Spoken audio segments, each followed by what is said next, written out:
Nous sommes le 19 novembre 2020 et nous avons le plaisir de découvrir un peu mieux aujourd'hui Rosalie Petit. Salut Rosalie. Salut. Alors Rosalie, on est venu directement chez toi pour t'interviewer pendant ce confinement.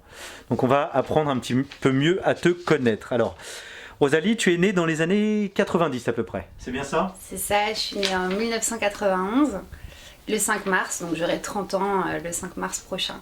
La barre fatidique des 30 ans. Je sais pas si on va pouvoir fêter ça, mais voilà, 30 ans déjà. Bon, écoute, l'avenir est devant toi. Tout à fait. On va dire ça. Alors, dans quel coin de la France, Rosalie, as-tu passé ta jeunesse? Où c'est que tu es née? D'où viens-tu? Je suis née à Vénissieux, dans la banlieue lyonnaise. Et après, j'ai habité un petit peu partout. J'ai été à Saint-Étienne, j'ai été en banlieue parisienne, j'ai habité aussi Dubaï, donc j'ai beaucoup vadrouillé. Quel est ton cursus scolaire? À quoi étais-tu destinée avant de te jeter à cœur perdu dans le poker, Rosalie? J'ai eu une scolarité assez compliquée. J'ai quitté l'école assez tôt parce que j'ai beaucoup changé d'école. Donc du coup, j'arrivais pas à suivre le programme en fait. J'ai dû faire au moins 5 écoles différentes et 5 collèges différents. Donc c'était assez compliqué à suivre. Et donc du coup, j'ai quitté le système scolaire à l'âge de 15 ans. Pour me rediriger vers des formations professionnelles. Alors après, j'ai fait un CAP restauration qui a été un échec.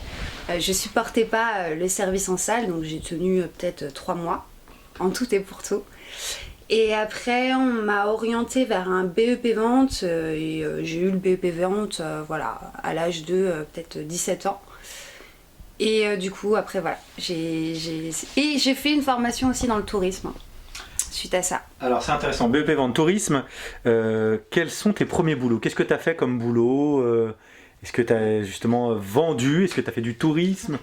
J'ai touché un petit peu à tout, j'ai été vendeuse, j'ai été commerciale, j'ai été aussi du coup serveuse à un moment donné, j'ai été agent de location de voiture, agent de change, j'ai été personnel navigant à bord des trains, donc j'ai vraiment touché à tout. Avant de trouver ma voie. Quelle est la marque de ta voiture? J'ai une Twingo 3 Sport. Twingo 3 Sport. If you ain't got the sauce, just sit down. We got it. Eh bah, madame est une pilote de rallye? Ouais. En fait, ce qui m'a plu, c'est que c'est une petite citadine et ici en région parisienne, c'est assez dur de se garer. Donc, voilà. Et une voiture assez écolo aussi. L'empattement est petit et ça te permet de rentrer dans des places que tu ne pourrais pas c'est ça. Convoiter avec une plus grande. Ouais, un gros 4x4. Alors, comment as-tu découvert le poker? En quelle année et avec qui? J'ai découvert le poker assez jeune, j'avais 16 ans. C'était un de mes premiers copains qui m'a appris à jouer vraiment au poker et j'ai tout de suite été passionnée par ce jeu. On faisait des heads-up très très longs jusqu'à la fin de soirée. Mon chat, Obi-Wan, l'amour de ma vie. Alors donc tu as découvert le poker avec mon premier copain. Ton premier copain. Comment tu te mets à apprendre? Comment tu te mets à progresser en fait? Qu'est-ce que tu fais pour prendre du niveau tout simplement en fait? Alors en fait, j'avais pas les moyens d'y jouer, j'étais étudiante, c'était assez compliqué. Je me rappelle qu'à 18 ans, je suis partie en cercle de jeu pour jouer en cash game, donc avec une cave de 50 € et donc j'avais vraiment envie de découvrir cet univers de jeu et de jouer au poker. Et mes amis, c'était pas du tout leur cas. Donc j'étais un petit peu seule avec cette passion et sans trop d'argent pour pouvoir m'y consacrer. Jusqu'à il y a 5 ans où je décide de jouer vraiment au poker et donc là du coup d'investir dans ma progression. Comment j'ai vraiment progressé au poker, c'est avec un coach. C'est avec un coach, c'est avec un entourage professionnel aussi, un entourage de joueurs compétents. Et c'est ça qui fait, je pense, le plus progresser, puisque regarder des vidéos, lire des livres, il y a des choses quand même à tirer des livres et des vidéos Twitch notamment, etc. Mais là où on va le plus progresser, ce sera déjà online, avec toute l'XP qu'on peut acquérir face à online, quoi. Ok, je te remercie. Alors là, question un petit peu délicate. Tu es une femme. et tu évolues dans un milieu, on va le dire, d'hommes, limite même un peu macho pour certains. Donc comment une femme comme toi arrive à s'en sortir dans ce milieu un peu difficile où les hommes jouent beaucoup des coudes avec les femmes, où ils font un peu les fanfarons? Honnêtement, il y a beaucoup de personnes qui pensent qu'être une femme dans ce milieu, c'est plus facile, qu'on va avoir plus d'opportunités, etc. C'est faux en fait. Être une femme dans ce milieu, c'est beaucoup plus dur parce qu'on a beaucoup plus à prouver, on doit faire nos preuves en tant que femme, on est très souvent rabaissé et sous-estimé par les hommes. J'ai quelques anecdotes où... Vas-y, allez, ne donne pas les noms, juste l'anecdote. Ou par exemple, un joueur à table, j'étais dead card, donc en fait je faisais que passer mes cartes pendant une orbite, et le joueur à table me dit tu joues pas, mademoiselle? Donc je lui dis si, je jouerai quand je pourrai jouer en fait, et quand j'aurai du jeu. Et il me dit ah d'accord, ok, très, très désagréable, et ensuite il me dit, il me jette un jeton, comme ça, il me balance un jeton, il me dit tiens, sers à quelque chose, fais-moi du change. Comment je réagis? Et du coup, en fait, dans ces cas-là, je décide de réagir intelligemment et de faire du change et de fermer ma gueule, parce qu'en fait, je me dis, je sais pas que ça à foutre en fait de me mettre en colère pour ça. Et derrière, je l'ai rasé par contre. C'est la meilleure des réponses. C'est la meilleure des réponses. J'allais justement te poser cette question. Face, par exemple, à des joueurs un peu machos qui auraient l'impression, parce qu'ils sont simplement des hommes, d'être plus forts que toi techniquement et qui vont te raser. Est-ce que tu t'es pas servi peut-être parfois de cet edge mental ou moral? Parce que quand on croit qu'on va gagner trop facilement, on se retrouve aussi facilement à perdre en fait finalement. Oui, bah bien sûr que c'est un avantage déjà. J'ai l'impression qu'effectivement cet ego les pousse démesuré, les pousse à bluffer beaucoup plus parce qu'ils n'ont pas envie de perdre le pot contre la fille. Et donc ça, c'est forcément profitable. Mais ce que je peux te dire, c'est que j'en ai brisé des égos à la table, tu vois. J'en ai brisé des mecs. Alors maintenant, on va parler de streaming. Rosalie, comment es-tu approchée par Winamax et comment intègres-tu le Stream Gang de Winamax? Explique-nous. Tout a commencé quand j'ai rencontré Ponce P, Antoine. Je l'ai rencontré dans l'émission Club Poker, on a discuté, on a eu un bon feeling tous les deux. Et je lui ai dit au culot, opportuniste, quand est-ce que je viens faire un top of the POC? Du coup il m'a dit, bah tu fais quoi dimanche? Donc ça a commencé comme ça, ma rencontre avec Ponce P qui a été déterminante, puisque par la suite j'ai intégré le Stream Gang.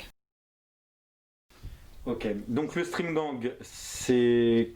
Parle-nous un peu du Stream Gang, qu'est-ce que c'est pour les gens qui ne connaissent pas? Alors c'est un stream poker tous les soirs à partir de 20h. Ça dure en général jusqu'à minuit, 1h du matin, voire plus, avec les teams pro de Wina et l'équipe du Stream Gang. Donc on est une dizaine, si je dis pas de bêtises, à streamer du poker tous les soirs et à expliquer nos thinking process lors des coups, voilà. Je pense qu'il va 3-bet ce spot de façon light parce qu'il y a un mec à 0,1 blinde. Donc est-ce que t'as une main pour go broke? Oui. Allez, s'il te plaît, un 10, un random, s'il te plaît. Oui. Allez là. Allez là, j'ai joué un pot énorme sur le sprint. Si on veut te retrouver, par exemple sur le Stream Gang, c'est quoi l'adresse? Il y a un Twitch, il y a un... Twitch de Winamax. Voilà. Donc la chaîne Winamax On sur tape Twitch. Winamax dans Twitch et on trouvera la chaîne du Stream Gang. Tout à fait. Alors tu as aussi fait de la télé-réalité à un moment. Tu as d'ailleurs fait une belle apparition dans une île. Parle-nous un peu de cette télé-réalité. Ah, c'était une catastrophe. C'était une catastrophe dans le sens où j'étais pas préparée physiquement, sportivement, pour les épreuves qui étaient très très physiques. C'était quoi le nom de l'émission, rappelle-nous? C'était Cash Island. Un trésor de 100 000 €. 10 candidats. La chasse au trésor se transforme en chasse à l'homme. Donc Donc c'était une émission présentée par Castaldi. Il y avait 100 000 euros pour le vainqueur et en fait j'ai compris assez rapidement en arrivant sur place que je ne pourrais pas gagner. Donc, au moins t'es honnête avec toi-même. Voilà, c'est ça. Je suis très lucide. Et je me suis dit, bon, c'est pas grave, c'est une belle expérience, on est payé pour être aux Philippines, pour jouer à un jeu, moi je suis très joueuse. Donc c'est une belle expérience et à refaire, je la referai évidemment. Fallait être quand même très stratégique. Après j'ai un seul petit regret, c'est que mon expérience que j'ai vécue n'a pas été retranscrite parce que forcément beaucoup de montage. Et donc en fait, on peut pas juger les gens sur ce qu'on voit à la télé parce que sur une aventure d'un mois, je suis apparue dans 4 épisodes de 4 heures. Donc en fait, voilà, beaucoup de montage et au final, je ne vois pas l'aventure que j'ai vraiment vécue à la télé. Tu t'es pas reconnue pratiquement? Non, pas du tout. Pas du tout, et c'est assez particulier, il faut le vivre parce que bon, la prod vous met la pression. Moi je me rappelle de la chef de prod qui m'a dit Rosalie, t'es une joueuse, je t'ai pris parce que t'es une joueuse. Montre-moi que t'es une joueuse parce que là t'existes pas. D'accord. Quand on se retrouve dans une émission où il y a plein de fortes têtes, c'est parfois difficile d'exister aussi. En fait, tu existes en gagnant des épreuves, en te mettant en couple, en créant des embrouilles. C'est ça qui va être vu en fait dans les moments forts. Et donc forcément, moi, comme je pouvais pas gagner d'épreuves, je me suis dit qu'il fallait exister autrement dans le programme, donc à travers des embrouilles ou ce genre de choses. La chanson de Charles Aznavour dit « Les amours, les amis, les emmerdes ». Les amours, qu'est-ce qui se passe? Tout se passe bien de ce côté-là. Je suis en couple avec Antoine Goutard, comme beaucoup le savent. Et ça se passe très bien. C'est un jeune homme qui a plein de qualités humaines, qui a beaucoup de valeurs. Mes amours. Qui a la même passion que toi? Qui a la même passion que moi. Alors pour moi, ça c'était le critère numéro 1 parce que je ne me voyais pas partager ma vie avec quelqu'un qui n'a pas la même passion, qui n'a pas le même métier en fait. Parce que on a besoin d'être soutenu dans cette discipline qui n'est pas facile. On a besoin d'être accompagné. Ouais. On a besoin d'être accompagné. Parfois c'est très dur mentalement. Et donc moi j'avais besoin d'échanger sur le poker après session, de progresser aussi avec la personne avec laquelle je suis, quelqu'un qui puisse me comprendre en fait, tout simplement. Tout à l'heure tu as utilisé le terme anglophone de thinking process, c'est-à-dire réfléchir à la méthodologie, à l'approche de jouer. Est-ce que vous avez des échanges? Est-ce que vous faites des séances avec Antoine? Oui. Et est-ce que ça te permet vraiment de progresser? Oui, on a des échanges bien sûr techniques poker, on travaille sur différents logiciels ensemble, on a chacun notre groupe de travail, mais on échange aussi forcément sur tout, quoi. Heureusement qu'il n'est pas philatéliste, qu'il ne collectionne pas les timbres. Non, mais c'était pas possible, franchement, une autre profession c'était impossible, c'était le critère numéro 1. Les amis, on a parlé des amours, les amis. Les amis, je les compte sur le doigt d'une main. C'est déjà pas mal. Ouais, sur les doigts d'une main. Il faut avoir des... En fait, l'essentiel, c'est de savoir sur qui tu peux compter et qui sont tes vrais amis, puisque on a beaucoup de connaissances, beaucoup de potes, mais tes vrais amis sur qui tu peux compter, qui sont là, qui se soucient de ton bonheur, qui sont bienveillants, etc. J'en ai moins de 5, mais ça suffit largement, en fait. Voilà. Les emmerdes.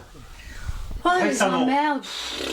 Récemment. Les emmerdes, il y a toujours du jugement, il y a toujours de la critique, il y a toujours de la jalousie. C'est normal. Une femme qui réussit dans le poker, ça plaît pas à tout le monde. Et voilà. Tes actus en ce moment à venir, si on veut lire, boire, voir, manger, respirer du Rosalie, en ce moment, qu'est-ce qu'on doit faire? Où c'est qu'on doit aller? Alors, on peut me trouver sur Instagram, sur ma chaîne 4 bêtes en cours, sur ma page Facebook 4 bêtes en cours et sur ma chaîne Twitch 4 bêtes en cours. Voilà. Je pense savoir que tu as lancé une offre de coaching. Oui, tout à fait. Ouais. J'ai une vingtaine d'élèves en coaching maintenant, qui sont des joueurs essentiellement qui ne crochent pas la limite 10 euros, 20 euros, qui ne crochent pas online cette limite-là. Qui crochent en dessous. Ou qui crochent pas du tout en fait, qui sont perdants online ou qui gagnent pas assez, qui ont un mauvais ROI. Donc on va vraiment reprendre toutes les bases du poker comme les ranges, retravailler. voir leurs leaks et tout simplement les orienter pour avoir un meilleur jeu et vraiment crush cette limite. Est-ce que tu intègres encore des gens à ta session Oui, de bien coaching? sûr, Comment bien on fait sûr. pour si on va être coaché par Rosalie Petit? Me retrouver sur Insta en MP, j'enverrai mes offres sur Insta 4 Bettencourt. Le Stream Gang la prochaine fois pour toi? Fin du mois. Fin du mois. D'accord. Alors, comment as-tu vécu cette période de confinement, puis de déconfinement, puis de reconfinement au niveau poker online déjà? Comment l'as-tu vécu et même au niveau humain? Alors, au niveau du poker online, ça a été un gros boom du poker. Pendant le premier confinement, il y avait des prize pools incroyables. Il y avait 20 000 € à gagner sur la fièvre, qui est un 10 € de Winamax. Donc, beaucoup d'affluence, beaucoup de nouveaux joueurs. Et ça a été assez compliqué à gérer parce que du coup, beaucoup de fields. Et donc, du coup, je n'ai pas été gagnante sur la période du premier confinement. Donc, j'ai pas perdu beaucoup, mais j'ai pas été gagnante sur cette période-là. Au niveau humain, c'est toujours un peu chiant d'être privé de sa liberté et de rester chez soi comme ça. Moi, ma famille m'a manqué, Antoine m'a manqué parce qu'il était confiné au Maroc. Je me suis sentie un petit peu seule et puis j'avais pas de jardin, donc j'ai pas de jardin, donc voilà. Mais là, ça va mieux. Antoine est là. Antoine est là. Ça va mieux, ouais. Ça va mieux. Alors, pour finir, comment tu vois l'avenir en ces temps incertains? Est-ce que tu espères des jours ou des mois à venir? Qu'est-ce que tu en espères en fait? L'avenir du poker live ou l'avenir du poker online? Qu'est-ce que j'espère? J'espère qu'on va se sortir de cette crise sanitaire le plus rapidement possible. J'espère qu'on va pouvoir rejouer en live en 2021, puisque du coup, j'aimerais bien retourner au casino de Namur par exemple. Et le live m'a beaucoup manqué cette année, vraiment beaucoup. J'avais des objectifs en live et on n'a vraiment pas pu jouer, c'est très frustrant. Au niveau du poker online, j'espère juste continuer à crush comme je le fais tranquillement. Et voilà, en fait, j'espère qu'on va pouvoir voyager, ça me manque aussi. Eh bien, merci Rosalie Petit de nous avoir reçus chez toi pour ce petit interview. Je t'en prie, merci beaucoup Will.